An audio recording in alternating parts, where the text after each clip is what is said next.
Well done, Seamus. I want to thank everybody for coming here today. It's not the best day to be out marching or protesting. But remember this, in 1916 the men and women marched down through Dublin. They were small in number, but they achieved a lot. And we will achieve. I want to introduce myself. My name is Séamie Morris. I'm the Sinn Féin candidate for the general election. I'm 51 years of age, I'm a postman, I'm a father of 4, and I'm married to a very, very patient woman. I'm also a trade union activist. And I was absolutely delighted when my trade union, Communication Workers Union, got involved in the Right2Change.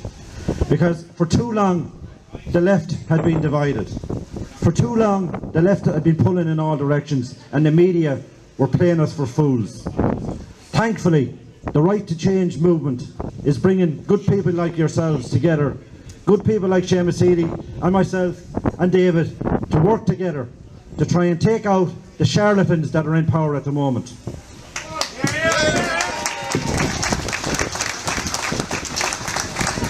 I got involved in politics through community activism, and this water movement and this water protest, the government have misread the whole situation.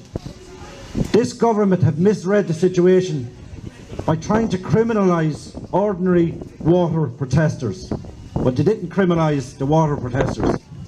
They created community activists. They created a whole band of people, young and old, who have now been radicalised and are ready to get up off their backsides and take on this right-wing government.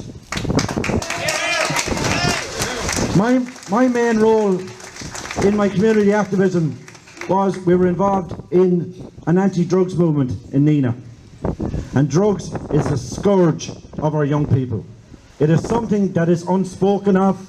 It has destroyed mental health issues amongst our people. It is destroying our villages. Most politicians won't touch or talk about what drugs are doing to people. Because when drugs hits a family, it destroys the family from within. Most politicians run away from it.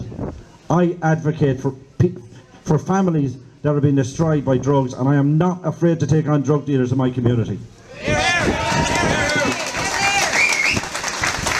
I'm here to talk about housing. We are led to believe that there's a shortage of houses in this country.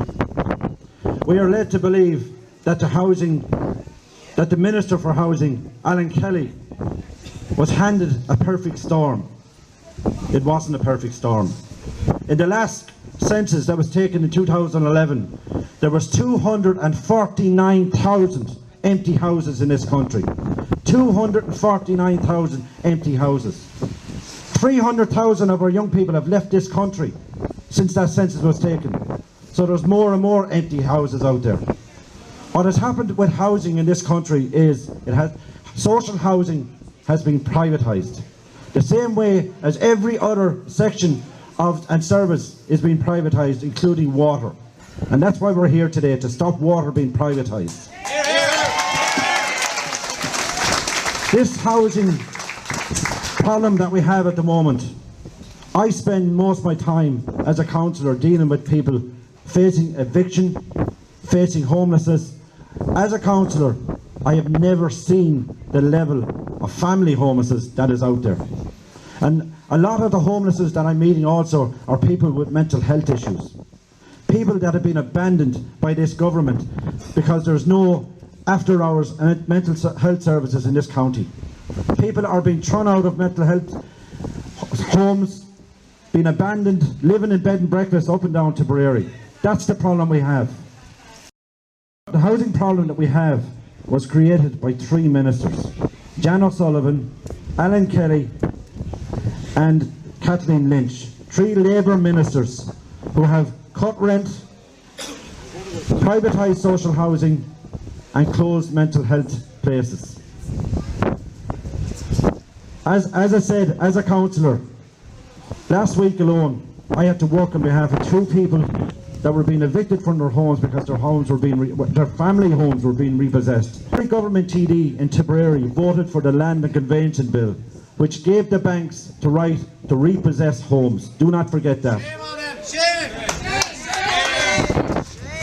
It is up to everybody here to get 10 people, just 10 people, of their family and friends to vote for Sinn Féin, Séamie Morris, and whoever else signs up to the Right to Change movement. Believe you me, the media won't tell us, RTE won't tell us, but the Right to Change movement has the possibility of changing politics in this country. It's in your hands. There's a general election coming up. It's in your hands to get 10 other people to get this government out. Thank you very much.